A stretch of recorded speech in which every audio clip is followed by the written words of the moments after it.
Padahal Quran mengatakan al-jannatu tahta aqdamil ummahat, surga di bawah telapak kaki ibu. Hadis ini bisa kita artikan macam-macam.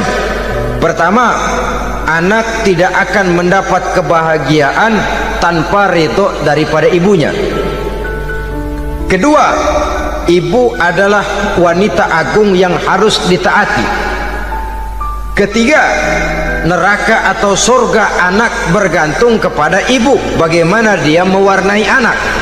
Kalau ibunya cuek-cuek saja sama anaknya, dan sering jadi contoh klasik, kalau anak ayamnya beduk maghrib belum pulang, satu RT dicariin, hansip diundang, kalau perlu dan ramil dilaporin.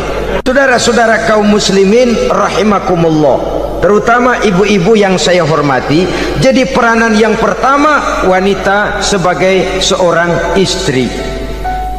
Yang kedua, wanita sebagai ibu. Ini juga sangat besar pengaruhnya dalam membentuk generasi masa yang akan datang. Bapak oleh karena kesibukan tugasnya tentu lebih banyak di luar rumah. Yang nyaris 24 jam di rumah itu ibu. Bagaimana dia merawat anaknya, bagaimana dia menaruh perhatian terhadap anaknya, bagaimana ia melimpahkan kasih sayang kepada anak-anaknya, akan membentuk kepribadian anak dan artinya membentuk generasi yang akan datang. Kalau seorang ibu sudah cuek-cuek saja kepada anaknya, padahal Quran mengatakan al-jannatu tahta aqdamil ummahat, surga di bawah telapak kaki ibu. Hadis ini bisa kita artikan macam-macam. Pertama, anak tidak akan mendapat kebahagiaan tanpa ridho daripada ibunya. Kedua, ibu adalah wanita agung yang harus ditaati.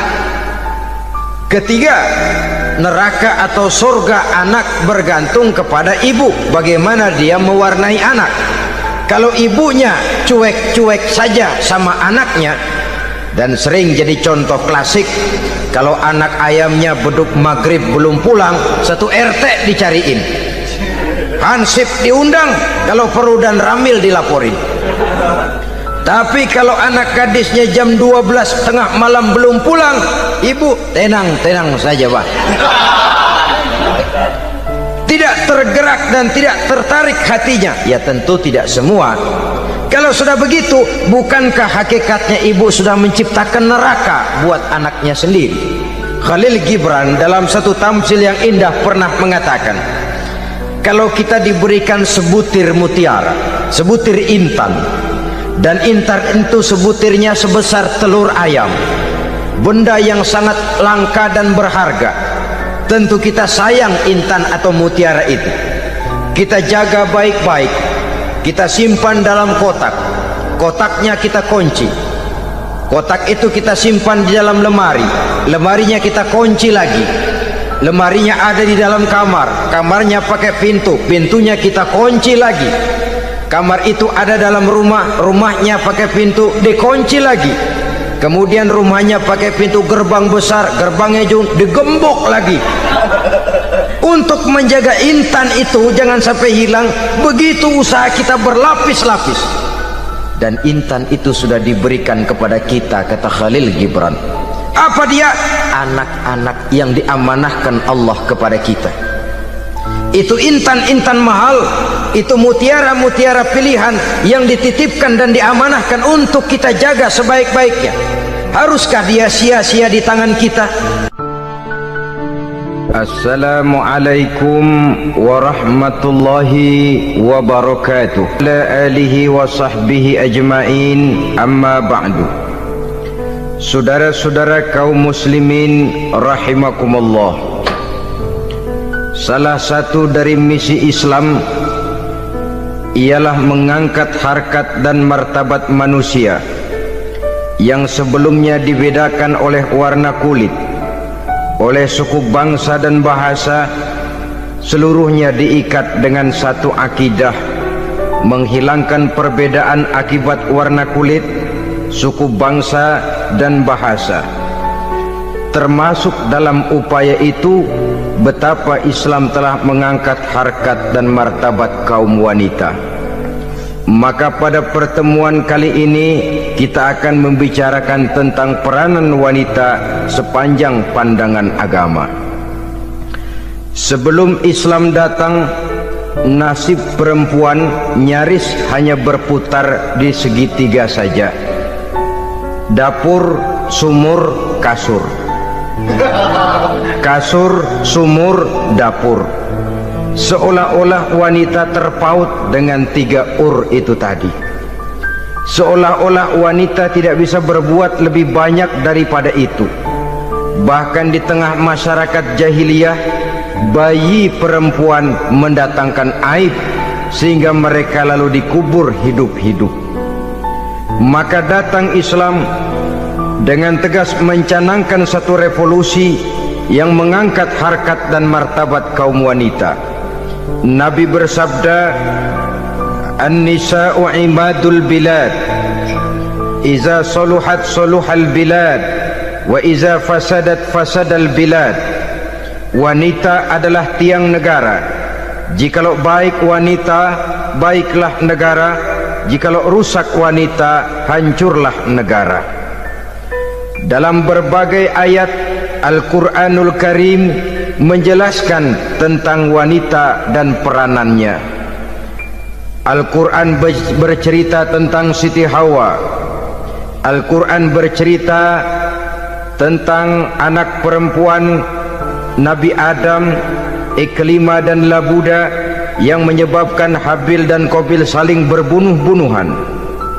Al-Quran menceritakan bagaimana ibunya Nabi Musa mendapat wahyu untuk menghanyutkan anaknya di hilir sungai Nil.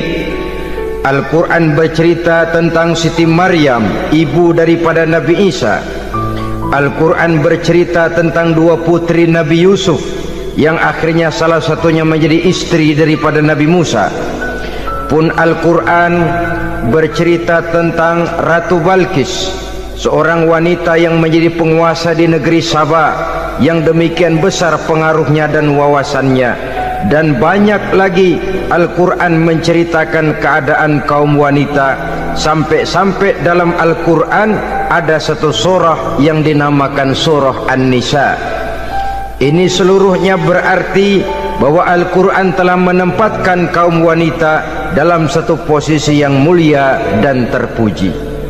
Al-Quran memberikan emansipasi, bahwa wanita berhak mengejar kemajuan sebagaimana halnya kaum laki-laki. Tetapi sungguh pun demikian, Al-Quran tetap memberikan batasan-batasan sepanjang emansipasi itu tidak bertentangan dengan kodrat kewanitaan itu sendiri. Kalau persamaan dan kemajuan, kalau emansipasi dan hak asasi sudah tidak sesuai lagi dengan kodrat kewanitaan, pada akhirnya bukan mengangkat harkat dan martabat kaum wanita, justru malah merendahkan derajat dan martabat kaum wanita itu sendiri. Seperti sebagian besar wanita ini, mereka berteriak menuntut tentang persamaan hak, tapi mereka melupa apa batasan daripada persamaan hak itu sendiri. Sesungguhnya Islam dengan segala konsepsinya yang mengangkat martabat kaum wanita itu memberikan keleluasaan kepada kaum wanita untuk maju bersama laki-laki sepanjang tidak menginjak-injak kodrat kewanitaan itu sendiri. Kalau sudah sampai kepada menginjak kodrat kewanitaan, maka akan merendahkan martabat kaum wanita. Sebab apa? Secara fisik dan psikis, agaknya memang laki-laki sudah ditakdirkan oleh Allah untuk menjadi pembimbing bagi kaum wanita. Walaupun tidak tertutup kemungkinan wanita tampil sebagai pemimpin, tetapi dari segi fisik biologis misalnya, laki-laki itu diciptakan kekar, kuat untuk memikul dan melaksanakan tugas-tugas yang berat. Sedangkan perempuan pada umumnya adalah lembut, ayu, lemot, denok, geboy, dan lain sebagainya. Maka kalau kita baca sejarah, Allah itu belum pernah mengutus rasul perempuan. Semua rasul laki-laki. Sebab apa? Secara fisik biologis tugas kerasulan lebih dimungkinkan oleh seorang laki-laki. Tugas rasul itu berat.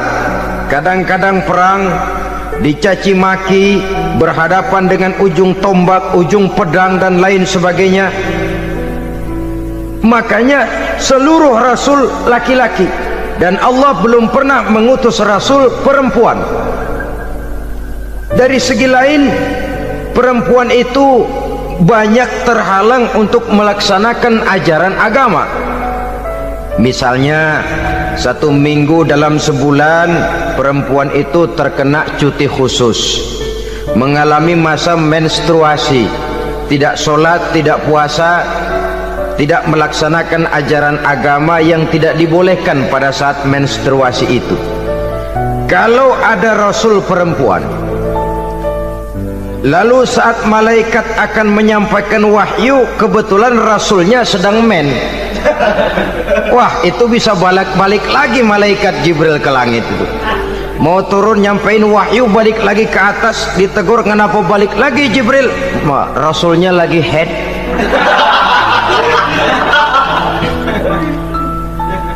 Atau pada saat agama dalam bahaya, agama dalam hinaan, agama dalam ancaman, rasulnya perempuan kebetulan sedang hamil besar. Apa lalu perang ditunda? Pengumuman perang ditunda saja sampai rasul melahirkan.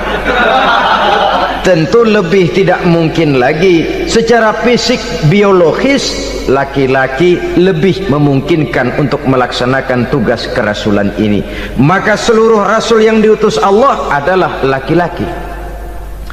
Saudara hadirin yang saya muliakan, sungguh pun demikian, Islam itu mengangkat martabat wanita sedemikian tinggi sebagai tiang negara yang menentukan jatuh dan bangunnya negara, yang ikut mewarnai bahkan menjadi warnanya suatu negara. Walaupun peranannya memang tidak begitu kelihatan, tapi sesungguhnya amat sangat menentukan.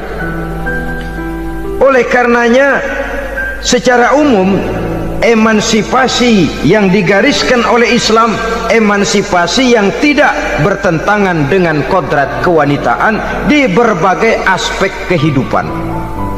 Kalau sekarang emansipasi ini kelihatannya sudah salah pasang, salah kaprah. Bahkan belum lama kita menyaksikan bagaimana ada binaragawati. Di zaman sekarang perempuan sudah mulai angkat besi. Saya mulai mikir, kalau perempuan sudah pada angkat besi, ini sudah tanda suaminya udah dekat dibanting-bantingin ini. Tahun-tahun mendatang mungkin akan menyusul perempuan mulai narik becak.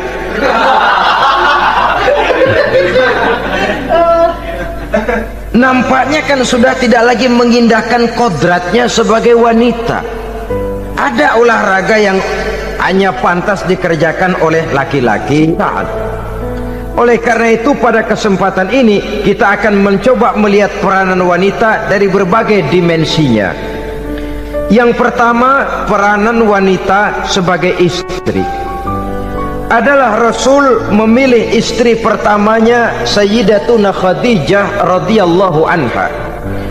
Kalau pilihan utama beliau pertama kali nikah dengan Siti Khadijah, jelas itu pilihannya bukan karena kecantikan. Kenapa? Beliau nikahi Siti Khadijah dalam usia 40 tahun Khadijah dan 25 tahun Rasul.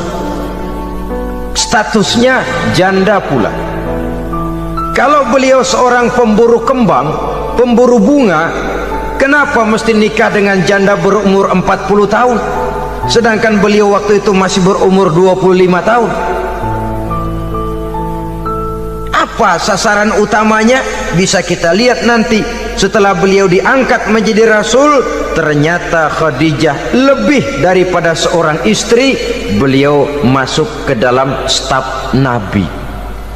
Orang lain beliau belum beriman, beliau malah beriman lebih dahulu sebagai perempuan pertama yang masuk Islam.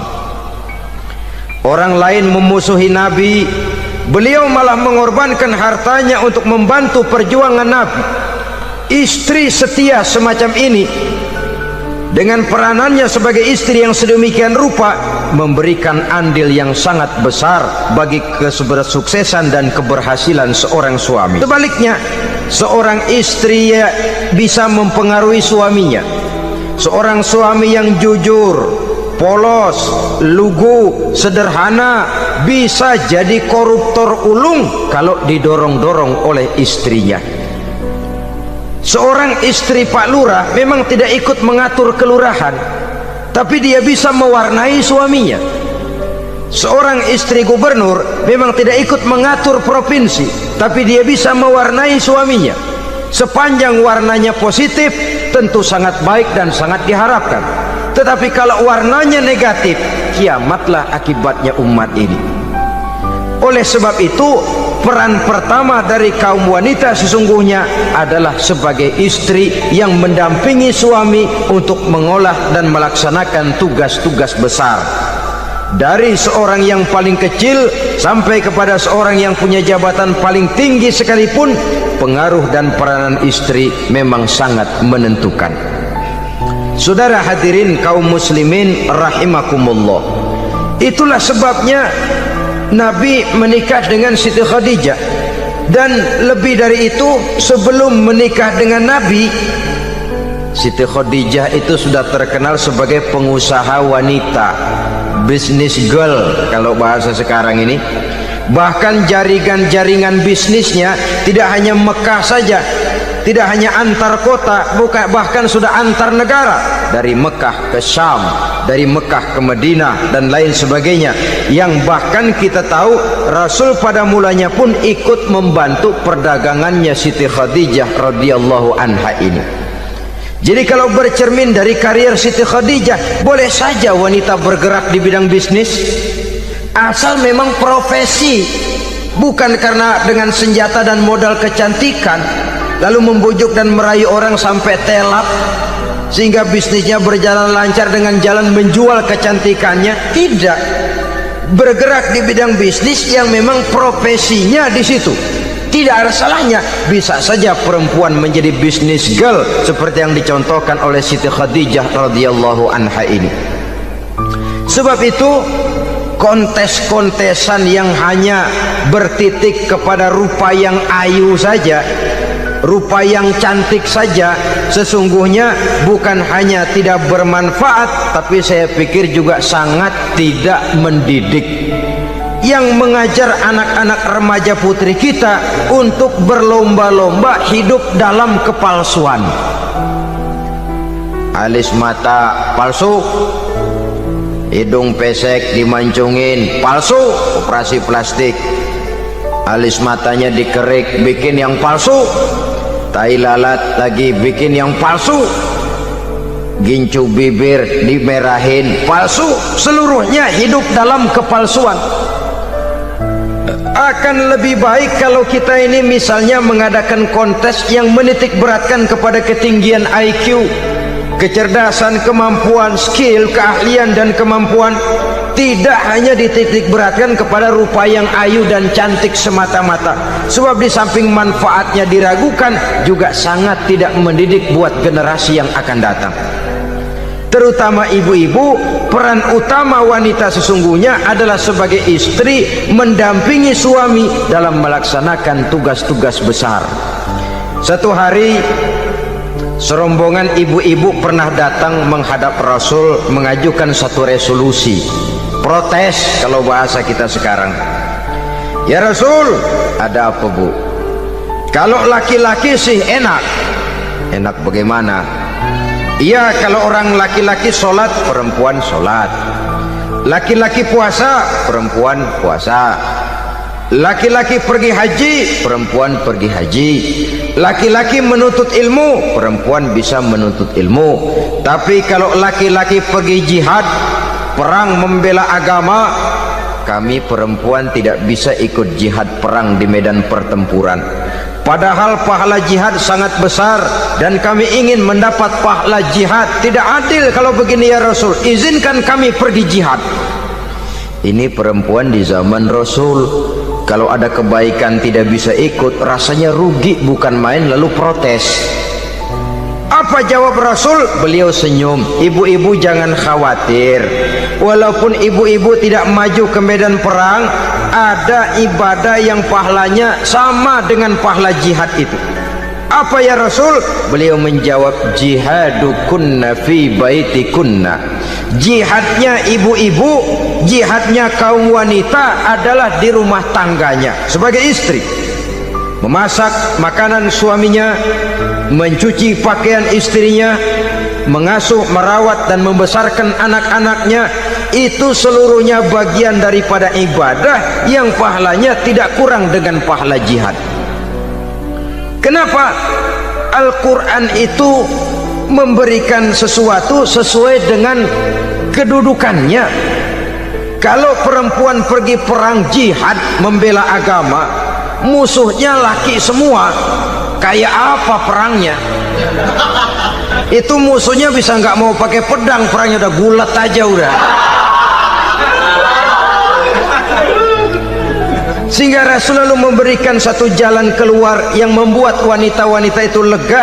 Jihadukunna fi baitikunna. Ibu-ibu sih tidak usah khawatir, jihad ibu adalah di rumah tangga ibu-ibu semua. Sejak bangun tidur sampai tidur kembali, nyaris kaum ibu itu 24 jam pekerjaannya. Sebagai istri, dia melaksanakan jihad di rumah tangganya. Peranan wanita yang pertama adalah sebagai istri, yang walaupun tidak kelihatan dan menonjol seperti halnya laki-laki, tapi sangat mewarnai, bahkan menjadi warna dari tugas apapun yang dihadapi oleh suaminya. Dulu ada seorang orator, kalau pidato hebat bukan main. Kalau dia bernada gembira, semua orang senyum. Kalau dia bercerita tentang sesuatu yang sedih, satu masjid orang nangis. Orang tanya kepadanya, Pak, bisa pidato begitu hebat, siapa yang bikin? Ya saya sendiri. Istrinya dari belakang bilang, tidak, yang bikin pidatonya hebat saya. Kata suaminya, mana bisa, saya, kata istrinya. Kalau saudara tidak percaya, tunggu Jumat depan, dia khutbah Jumat, saya akan bikin khutbahnya tidak hebat, kata istrinya. Sudah hari Rebo, siap-siap mau bikin konsep khutbah, baru mau nulis, datang istrinya, Bang, tolong pegangin anak, saya mau ke warung. Mau bikin konsep lagi, kata istrinya, Bang, tolong ini, tolong itu, tolong ini. Sampai mau berangkat khutbah Jumat, khutbah belum selesai dibikin. Begitu naik mimbar, kehabisan bahan. Sudah 10 menit masih ama ba'du, ama ba'du, ama ba'du. Ini yang dengar heran, ini orang kok bicaranya bisa cuma amat sama badu, amat sama badu saja. Di situ kelihatan saudara-saudara betapa peran serta istri yang walaupun tidak kelihatan oleh pandangan mata yang zahir, tapi teramat sangat menentukan. Sekali lagi, tidak ada seorang suami bisa sukses jadi apapun dia tanpa peran serta istrinya di rumah. Tidak ada kemajuan yang bisa diperoleh kalau tidak karena peran serta istrinya di rumah. Tidak ada kesuksesan yang bisa diraih tanpa keikutsertaan daripada istrinya di rumah. Walaupun suaminya yang dikenal orang, suaminya yang dipuji orang, suaminya yang disanjung orang, bagian besar tetaplah saham dan andil daripada istrinya yang di rumah itu. Ini makna an-nisa imadul bilad. Wanita adalah tiang negara. Jikalau baik wanita, baik negara. Jikalau rusak wanita, hancur negara. Karena wanita, negeri Salba menjadi terkenal tentram, aman, wawasan politiknya luas. Seorang semacam Cleopatra bisa menaklukkan Julius Caesar. Dan begitu selanjutnya. Banyak cerita-cerita betapa wanita yang berperan di belakang layar ini bahkan bisa menggoyangkan negara. Bahkan yang paling dekat saja contoh dengan kita, Senator Gary Hart. Saudara masih dengar tentu itu, betapa harus terpaksa mengundurkan diri dari pencalonan presiden Amerika karena kasusnya dengan Donna Rice itu, dengan hostess itu. Betapa di sini seorang perempuan atau seorang wanita sanggup membongkar seseorang yang punya masa depan ceria untuk menuju kursi kepresidenan dari suatu negara adidaya seperti Amerika, bisa gagal berantakan karena skandalnya itu. Apa penyebabnya? Wanita. Tapi wanita juga bisa menyebabkan menjadi cambuk majunya laki-laki. Wanita juga bisa menghancurkan dan mengubur laki-laki. Saudara hadirin yang saya muliakan, ia memang kelihatannya makhluk yang lemah, tapi di balik kelemahannya itu sesungguhnya dia bisa menelan laki-laki yang bagaimanapun besarnya. Saudara-saudara kaum muslimin rahimakumullah, terutama ibu-ibu yang saya hormati, jadi peranan yang pertama wanita sebagai seorang istri. Yang kedua, wanita sebagai ibu. Ini juga sangat besar pengaruhnya dalam membentuk generasi masa yang akan datang. Bapak, oleh karena kesibukan tugasnya tentu lebih banyak di luar rumah. Yang nyaris 24 jam di rumah itu ibu. Bagaimana dia merawat anaknya, bagaimana dia menaruh perhatian terhadap anaknya, bagaimana ia melimpahkan kasih sayang kepada anak-anaknya, akan membentuk kepribadian anak dan artinya membentuk generasi yang akan datang. Kalau seorang ibu sudah cuek-cuek saja kepada anaknya, padahal Quran mengatakan al-jannatu tahta aqdamil ummahat, surga di bawah telapak kaki ibu. Hadis ini bisa kita artikan macam-macam. Pertama, anak tidak akan mendapat kebahagiaan tanpa ridho daripada ibunya.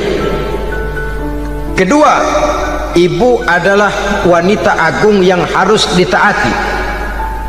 Ketiga, neraka atau surga anak bergantung kepada ibu, bagaimana dia mewarnai anak. Kalau ibunya cuek-cuek saja sama anaknya, dan sering jadi contoh klasik, kalau anak ayamnya beduk maghrib belum pulang, satu RT dicariin, hansip diundang, kalau perlu dan ramil dilaporin. Tapi kalau anak gadisnya jam 12 tengah malam belum pulang, ibu tenang saja Pak, tidak tergerak dan tidak tertarik hatinya. Ya tentu tidak semua. Kalau sudah begitu, bukankah hakikatnya ibu sudah menciptakan neraka buat anaknya sendiri? Khalil Gibran dalam satu tamsil yang indah pernah mengatakan, kalau kita diberikan sebutir mutiara, sebutir intan, dan intan itu sebutirnya sebesar telur ayam, benda yang sangat langka dan berharga, tentu kita sayang intan atau mutiara itu. Kita jaga baik-baik, kita simpan dalam kotak, kotaknya kita kunci, kotak itu kita simpan di dalam lemari, lemarinya kita kunci lagi, lemarinya ada di dalam kamar, kamarnya pakai pintu, pintunya kita kunci lagi, kamar itu ada dalam rumah, rumahnya pakai pintu, dikunci lagi, kemudian rumahnya pakai pintu gerbang besar, gerbangnya juga digembok lagi. Untuk menjaga intan itu jangan sampai hilang, begitu usaha kita berlapis-lapis. Dan intan itu sudah diberikan kepada kita, kata Khalil Gibran. Apa dia? Anak-anak yang diamanahkan Allah kepada kita. Itu intan-intan mahal, itu mutiara-mutiara pilihan yang dititipkan dan diamanahkan untuk kita jaga sebaik-baiknya. Haruskah dia sia-sia di tangan kita?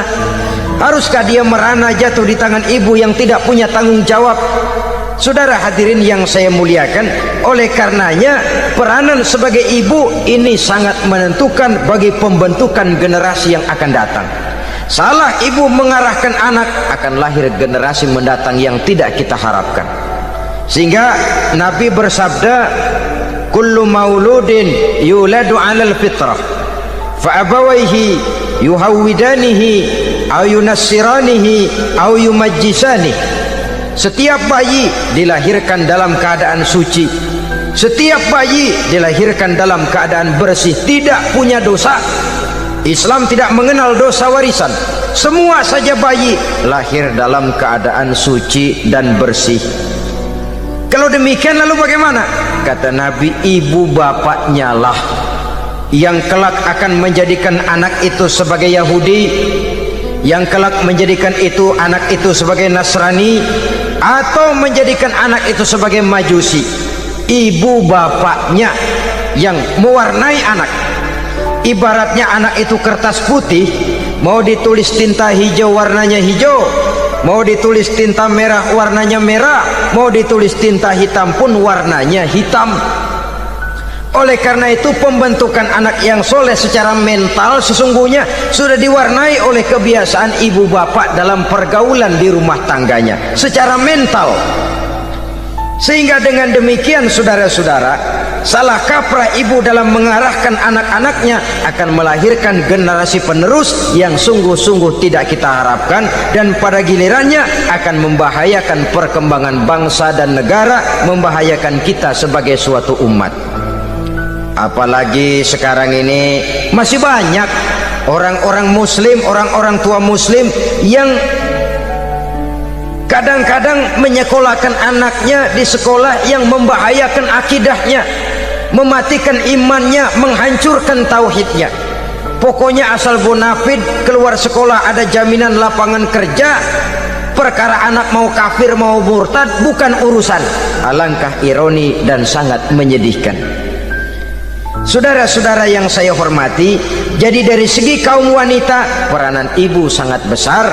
Dari segi anak, ketaatan kepada ibu, doa restu ibu akan membawa kepada kebahagiaan hidup. Doa ibu mustajabah, kutukan ibu manjur. Beberapa hikayat dan riwayat menjadi contoh dan tamsil buat kita betapa tidak ada satu kebahagiaan di dunia ini yang bisa ditegakkan tanpa doa restu daripada ibu. Pantas kalau dalam Al-Quran ada Ummul Kitab, ibunya atau induknya kitab. Tiap negara punya ibu kota, bapak kota tidak ada. Lalu lagi wawasan Nusantara disebut Ibu Pertiwi, Bapak Pertiwi kemana tahu. Saudara hadirin yang saya muliakan, lalu dalam peringatan hari-hari besar nasional ada yang namanya Hari Ibu.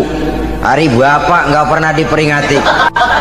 Ada hari ibu, dan ibu itu pun ada Ibu Kartini, ada Ibu Dewi Sartika, dan macam-macam lagi yang seluruhnya merupakan refleksi dan gambaran betapa peranan kaum wanita di dalam kehidupan ini yang memang banyak mewarnai dan menjadi warna dari suatu kegiatan. Saudara-saudara kaum muslimin rahimakumullah, apabila yang pertama tadi kita melihat peranan kaum wanita sebagai istri, betapa ia berpengaruh besar dalam ikut menunjang keberhasilan dan kesuksesan suaminya. Kemudian pada peranannya yang kedua, wanita sebagai ibu di rumah tangga, betapa ia ikut membentuk, mempengaruhi, mewarnai dan membimbing kepribadian anak sebagai generasi penerus. Maka pada peranan yang ketiga ini kita akan melihat wanita sebagai social agent, sebagai penggerak kegiatan sosial di berbagai bidang kehidupan. Apakah itu bernama majelis taklim, apakah itu bernama perkumpulan dan yayasan-yayasan kemanusiaan, organisasi-organisasi yang bergerak di bidang pendidikan. Bahkan di zaman sekarang bukan hanya menjadi penggerak sosial, bahkan sudah banyak kaum wanita yang menggerakkan satu bangsa. Dunia mengenal Margaret Thatcher, dunia mengenal Indira Gandhi, dunia mengenal Bandara Naike, dunia mengenal Corazon Aquino, dunia mengenal Golda Meir dulu itu dari Israel. Dunia mengenal Imelda Marcos yang ambisius tapi yang kemudian melangkah kepada jalan yang negatif dari tujuan semula. Ini bukan hanya sekedar social agent, tapi bahkan sudah mengarah kepada menggerakkan dan mewarnai suatu bangsa. Islam membuka pintu ke arah itu. Wanita duduk dan berfungsi sebagai social agent, mengurus berbagai macam perkumpulan-perkumpulan yang bertujuan kepada kebajikan, menyantuni yatim piatu, memelihara kesehatan, menyayangi binatang, memelihara kelestarian lingkungan dan lain sebagainya. Islam membukakan pintu sepanjang peranan sebagai istri dan sebagai ibu tidak diabaikan. Ini sebab yang utama. Salah seorang perempuan, kaum wanita, kalau terlalu aktif berorganisasi, terlalu aktif bermasyarakat, terlalu aktif dalam berbagai macam perkumpulan, lalu melupakan tugas utamanya sebagai istri dari suaminya, sebagai ibu dari anak-anaknya. Ibu asik rapat sana rapat sini, anak tidak pernah diajak rapat, akhirnya si anak bikin perkumpulan sendiri, rapat menurut versi mereka, sehingga akibatnya yang timbul anak merasa kurang diperhatikan oleh ibunya. Ngaji bagus, tapi kalau sepanjang hari ngaji saja, suami pulang mau makan tidak ada makanan, mau berganti pakaian belum lagi diteriskan pakaiannya, tentu ini melupakan fungsi yang utama. Kegiatan sosial, kegiatan di organisasi adalah jadwal kegiatan setelah fungsi sebagai istri dari suami, sebagai ibu dari anak-anak dilaksanakan dengan sebaik-baiknya. Bukan tidak baik ngaji, kalau dari ngaji ke ngaji saja, bangun tidur ngaji, jam 7 ngaji, berangkat jam 11, sholat zuhur berangkat ngaji lagi, pulang sore, malam ngaji lagi. Suami tidak terurus, anak-anak pun terbengkalai, rusaklah rumah tangga. Dan bukankah satu bangsa terdiri dari satu tatanan masyarakat, dan tatanan masyarakat yang paling kecil bernama keluarga?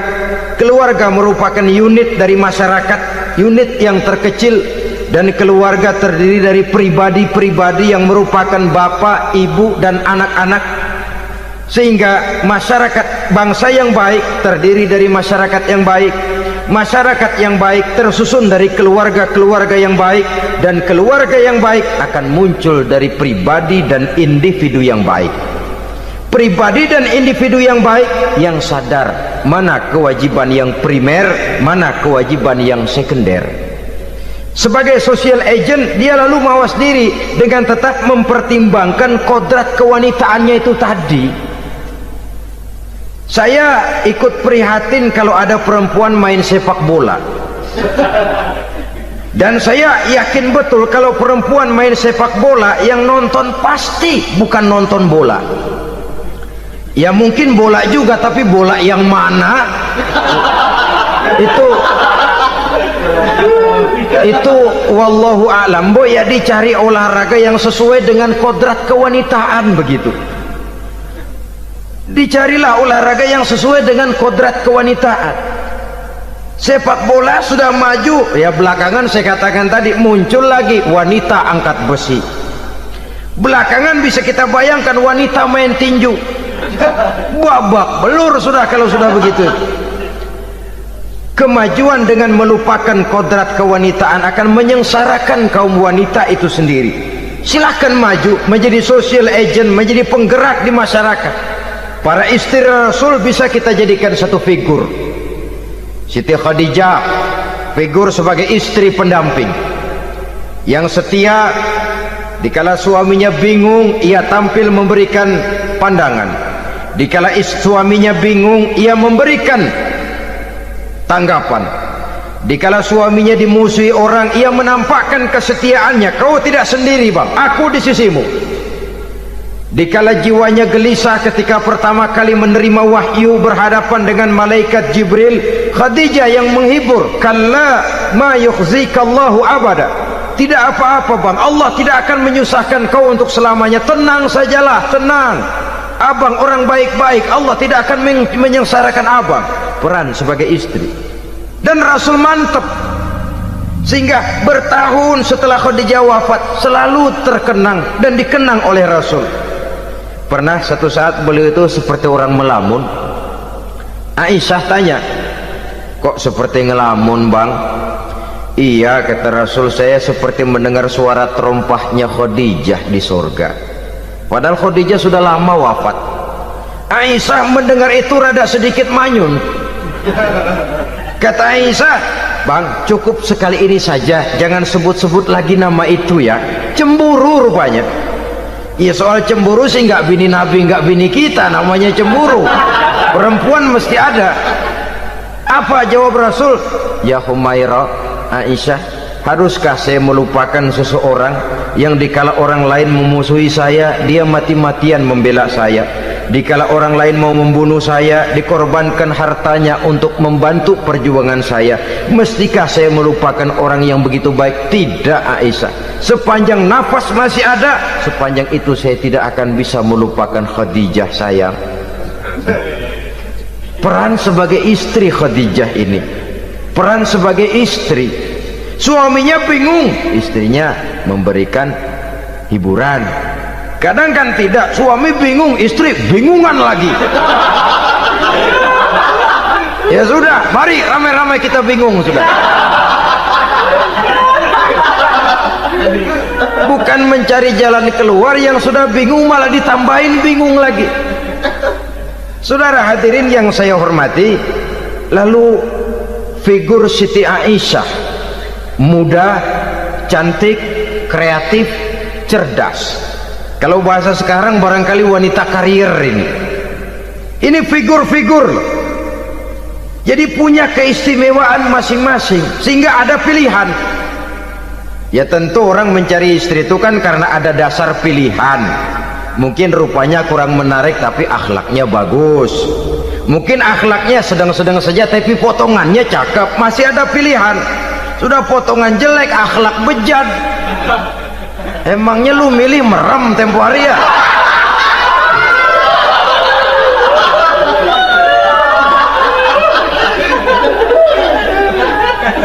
Sudah nggak ada pilihan apa-apa. Lalu ada istri yang punya keistimewaan karena sifatnya yang sabar, ada yang wataknya itu pemurah, ada yang sifatnya itu belas kasih.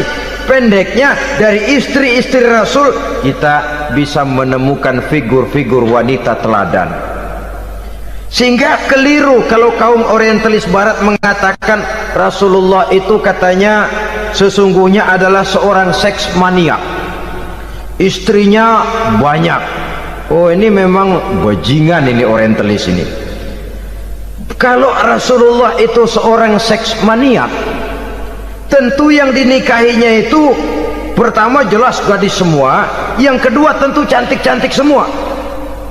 Dari istri-istri beliau yang dikawininya dalam keadaan gadis cuma Siti Aisyah, selebihnya janda. Apa pertimbangannya? Menyantuni yatim-yatimnya, mengayomi janda-janda yang ditinggal suaminya gugur di medan perang, untuk memperkuat keimanannya. Itu pilihan utama Rasul. Kita sekarang ini ya ngakunya sih ikut sunnah Rasul, cuma sunnahnya urusan kawin melulu. Ada duit sedikit, kawin maning, kawin maning. Ditanya orang kenapa kawin melulu, sih mas sunnah Rasul. Bukan main. Kalau sudah urusan kawin pahlawan betul sunnah Rasul. Padahal kawin lagi dalam Islam itu sungguh pun boleh, tapi tidak diperintah. Tidak diperintah, memang cuma boleh. Itu kalau dalam pesawat itu cuma semacam emergency exit loh ya, yang tidak boleh sembarang waktu bisa dibuka. Kalau memang sanggup berlaku adil, tafadhol. Kalau tidak, satu juga nggak habis. Lagian saya kira perempuan itu kan cuma perbedaan rupa saja, perbedaan selera saja. Seperti singkong dengan sate, bedanya kan cuma di tenggorokan. Kalau sudah masuk ke perut, kenyangnya kan sama. Perempuan cuma berbeda dalam selera, rasanya barangkali ya, barangkali.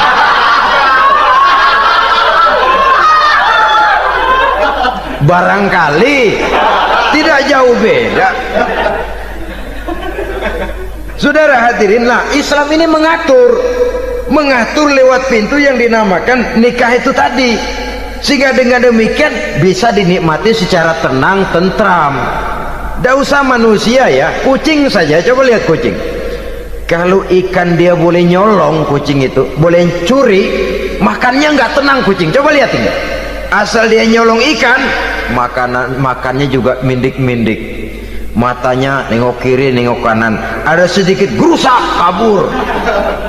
Secara nalurinya kucing tahu kalau ini ikan curian, makannya nggak tenang dia.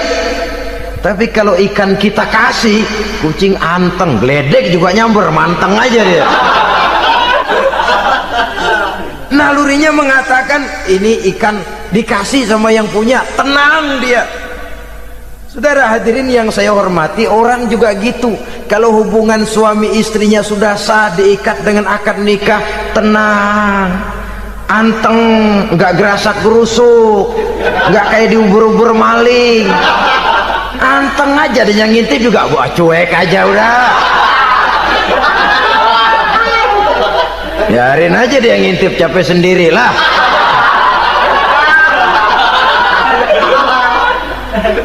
Tapi kalau nyuri-nyuri, coba lihat dah, mana di kebun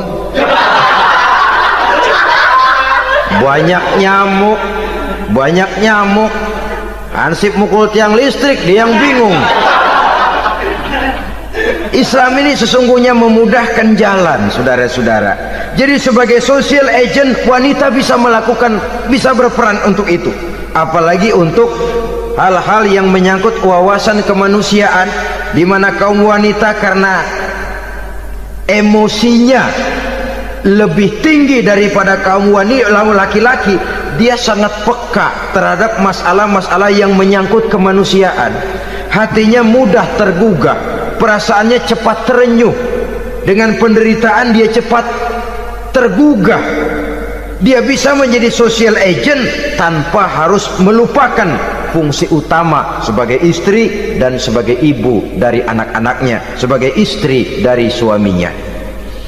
Saudara hadirin yang saya muliakan, dahulu Al-Quran pernah menceritakan betapa istri-istri pembesar di istana mewah di zaman Nabi Yusuf, kalau istilah sekarang nyonya-nyonya jet set, nyonya-nyonya VIP, betapa mereka mau memporak-porandakan keimanan seorang pemuda seperti halnya Nabi Yusuf alaihi salam.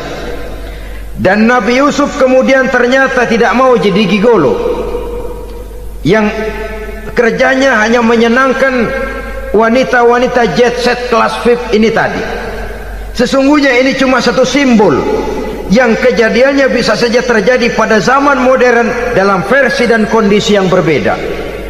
Namun bagaimanapun juga, wanita dengan peranannya sebagai social agent, sebagai penggerak masyarakat, sangat besar pengaruhnya dalam ikut mewarnai perkembangan suatu negara. Seorang suami perlu memberikan dorongan kalau istrinya aktif di bidang sosial, asal dengan catatan saja, fungsi sebagai istri, fungsi sebagai ibu jangan sampai terlantar karenanya. Bahkan saya katakan tadi, di zaman sekarang wanita tidak lagi hanya berfungsi sebagai social agent, bahkan sebagai national agent, penggerak dari satu bangsa. Muncul wanita-wanita yang jadi menteri, yang jadi anggota DPR, bahkan yang jadi kepala desa dan lain sebagainya. Secara umum memang ar-rijal qawwamuna 'alan nisa, laki-laki adalah pembimbing bagi kaum wanita karena kelebihan fisik biologis, kelebihan kemampuan intelektual dan lain sebagainya.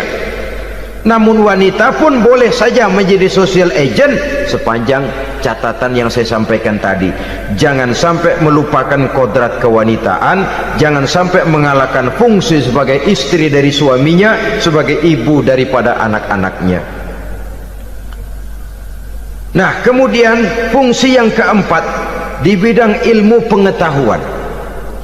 Islam memberikan kesempatan yang sama kepada kaum wanita. Thalabul ilmi faridatun ala kulli muslimin wa muslimatin. Menuntut ilmu itu wajib hukumnya bagi orang Islam, baik laki-laki maupun perempuan. Sampai dibentuk kalimat pengecua khusus ini, muslimin wa muslimatin, bagi muslim laki-laki, bagi muslim perempuan. Dan alhamdulillah, kalau dulu di zaman Raden Ajeng Kartini, nasib perempuan berada di balik pintu yang digembok rapat-rapat. Siklusnya berputar cuma sumur, dapur, kasur, kasur, sumur, dapur, dapur, sumur, kasur. Melingkar di situ-situ saja peranan kaum wanita. Memberontak jiwa Raden Ajeng Kartini, menuntut persamaan bahwa wanita berhak maju sama dengan laki-laki. Entah Islam sejak 14 abad yang lalu sudah mencanangkan ini, menuntut ilmu wajib bagi laki-laki dan perempuan beragama Islam. Orang Islam baik dia laki-laki baik dia perempuan wajib menuntut ilmu. Ilmu dalam artian umum, tidak hanya sekedar fikih tauhidnya, ya, di bidang kedokteran, di bidang teknik, di bidang hukum dan lain sebagainya. Ini yang perlu dibanggakan. Kalau perlu, ini yang perlu diadakan kontes IQ. Wanita yang paling berprestasi di bidang ilmiah, wanita yang punya prestasi di bidang menjaga kelestarian lingkungan hidup, wanita yang punya prestasi menggerakkan sosial, menyantuni yatim piatu, memelihara kesehatan. Adakan kontes macam itu untuk mendorong. Ini enggak, kalau kontes yang diukur betis, bibir, pinggul, payudara, lubang hidung, ukur sekalian kita. Apa manfaatnya dan apa unsur pendidikan yang ada di dalamnya? Tidak menguntungkan, tidak mendidik, dan tidak membawa manfaat. Kecuali lalu yang timbul pola hidup konsumen, pola hidup konsumer, pola hidup yang material, pola hidup yang wah, pola hidup yang gemerlapan. Ya, kalau oleh anak-anak muda yang terjangkau, kalau tidak, dia hanyut ditelan mimpinya. Dia ingin bergaya hidup jet set, sementara dia dihadapkan oleh kenyataan bahwa dia tinggal di kampung, ibu bapaknya orang kampung, dan lain sebagainya. Jiwanya berontak, terjadilah kegalauan, terjadilah kerancuan, terjadilah komplikasi, perang di batin antara keinginannya dengan lingkungan nyata yang dihadapinya. Dan kalau sudah ada gejala semacam itu, penyakit-penyakit kejiwaan akan mudah muncul.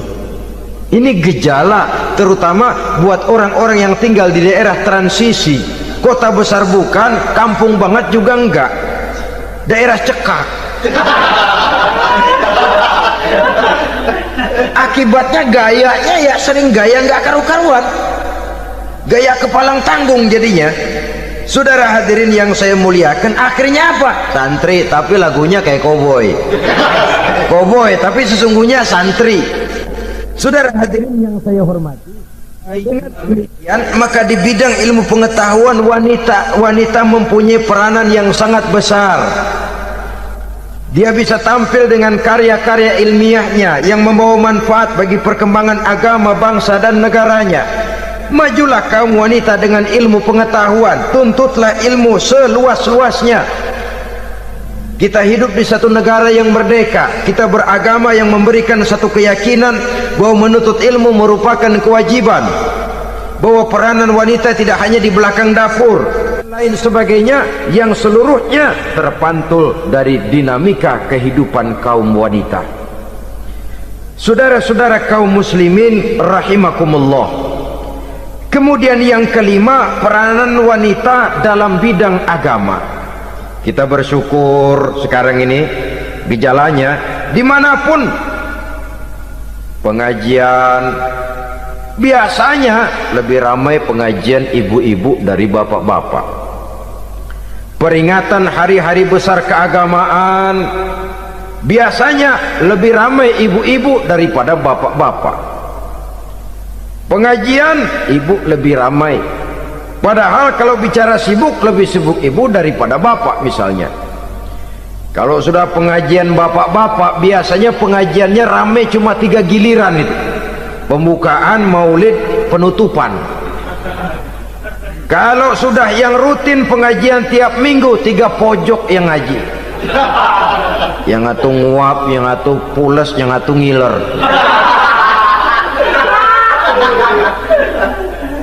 Saudara hadirin yang saya muliakan, ada badan kontak majelis taklim, yang merupakan wadah daripada kegiatan ibu-ibu. Ada Ittihadul Muballighat, Persatuan Muballighat, ada Persatuan Para Asatizah, dan macam-macam lagi peranan ibu-ibu di dalam kehidupan beragama. Tapi sesungguhnya harus dimulai dari bagaimana si ibu mewariskan jiwa agama kepada anak-anaknya di rumah tangganya. Kalau itu gagal, dia mau melangkah ke masyarakat, dia sudah gagal sejak awal sesungguhnya. Keberhasilannya dia menata masyarakat akan mengakibatkan dia nanti bernasib seperti Nabi Nuh, berhasil mengajak beberapa orang kafir mengikuti ajarannya, tapi gagal mengislamkan putranya sendiri Kan'an. Bukan tidak berusaha, tapi memang Allah sudah menghendakinya sedemikian untuk menjadi contoh buat kita semua. Yang penting orang tua berusaha dan berikhtiar. Kalau sudah berusaha dan berikhtiar, anak ternyata memang sulit diurus, barangkali memang fotokopinya Kan'an tuh anak. Ya orang tua kalau sudah berusaha, ya tawakallah. Jangan belum berusaha lalu berkata, jangan anak kita, anak Nabi aja ada yang bengal. Ngajar tidak mau, mengajar anak tidak mau, mendidik anak tidak mau, lalu mencontoh Nabi, salah kaprah namanya.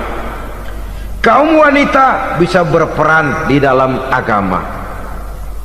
Ketika Rasul hijrah, itu kan beliau tidak langsung ke Madinah.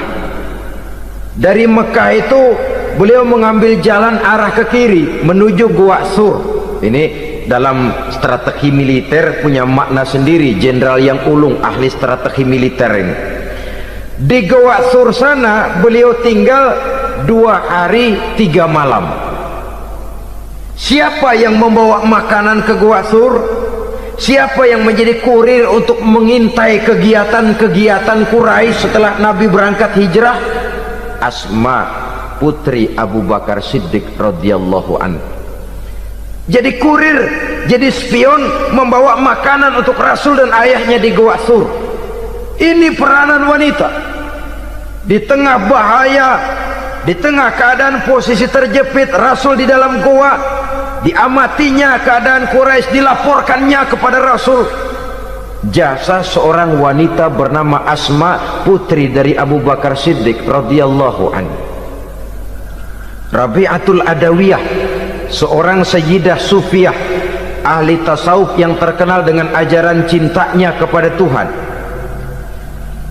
Dia bisa menjadi tokoh wanita dalam gerakan sufi oleh karena kegiatannya di bidang agama, dalam arti mujahadahnya kepada Allah subhanahu wa ta'ala. Dia korbankan bagian besar daripada hidupnya untuk mengabdi kepada Allah. Setelah suaminya meninggal, seumur hidup dia tidak pernah nikah lagi. Bukan tidak cantik, cantik. Bukan tidak ada yang mau, banyak yang meminang. Bahkan diantaranya termasuk Sufyan Tsauri, seorang tokoh juga, pernah mencoba meminang beliau. Kata Sufyan, Rabi'ah, bagaimana? Kamu kan janda? Iya. Lalu, lah saya kan duda. Jadi bagaimana? Daripada kita masing-masing sendiri-sendiri, kan lebih baik kita join. Maksud kamu apa? Saya mau meminang kamu. Boleh? Tapi mas kawinnya saya minta engkau jawab 4 pertanyaan saya. Kalau bisa, diri saya seutuhnya saya berikan kepada kamu. Kalau tidak, tidak usah saja. In ajabtani fi 4 masail fa ana laka. Kalau engkau sanggup menjawab 4 pertanyaan saya, seluruh diri saya bulat-bulat saya serahkan kepada kamu. Yang pertama, Sufyan, semua orang kan bakalan mati. Iya. Ya soal mati sih sama, mati. Cuma hakikat mati kan lain-lain. Ada yang matinya itu husnul khatimah, mati baik di akhirnya. Lagi ngaji, mati. Lagi baca Quran, mati. Lagi sholat, mati. Lagi dengar ceramah, mati. Lagi sodakoh, mati. Itu mati-mati yang su'ul khatimah. Ada yang mati itu mati yang husnul khatimah, maksud saya. Ada mati itu yang disebut su'ul khatimah, jelek di penghujungnya. Lagi nyekek botol, mampus. lagi banting kartu, plak plak, habis. Lagi makan riba, mati. Lagi zina, mati. Lagi nipu, mati. Kira-kira kalau saya nanti mati, su'ul khotimah apa husnul khotimah? Loh, saya nggak tahu, kamu mati saja belum.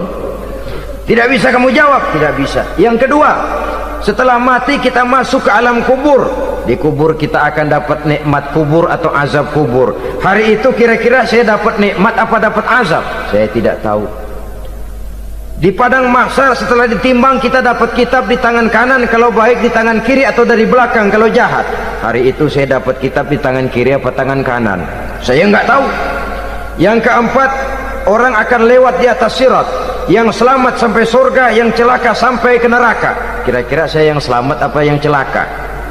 Wah, kata Sofyan, gua nggak tahu, udah butak dah lempangan itu deh. Kalau kau tidak tahu Sofyan, tidak bisa jawab 4 pertanyaan ini, maaf saja, lamaranmu saya tolak dan saya tidak akan nikah. Ini yang saya khawatir. Maka dia terkenal sebagai Sayyidah Sufiyah, tokoh wanita dalam dunia sufi. Dan artinya wanita bisa berperan banyak dalam bidang agama, sebagai pengasuh majelis taklim, sebagai pengasuh yatim piatu, sebagai gerakan-gerakan keagamaan yang positif dan lain sebagainya. Ini dimungkinkan karena Islam menunjang harkat dan martabat kaum wanita. Maka majulah kaum wanita Islam Indonesia dengan tetap menjaga kodrat kewanitaannya. Inilah yang kita sampaikan pada kesempatan ini. Terima kasih atas segala perhatian, mohon maaf atas segala kekurangan. Wassalamualaikum warahmatullahi wabarakatuh.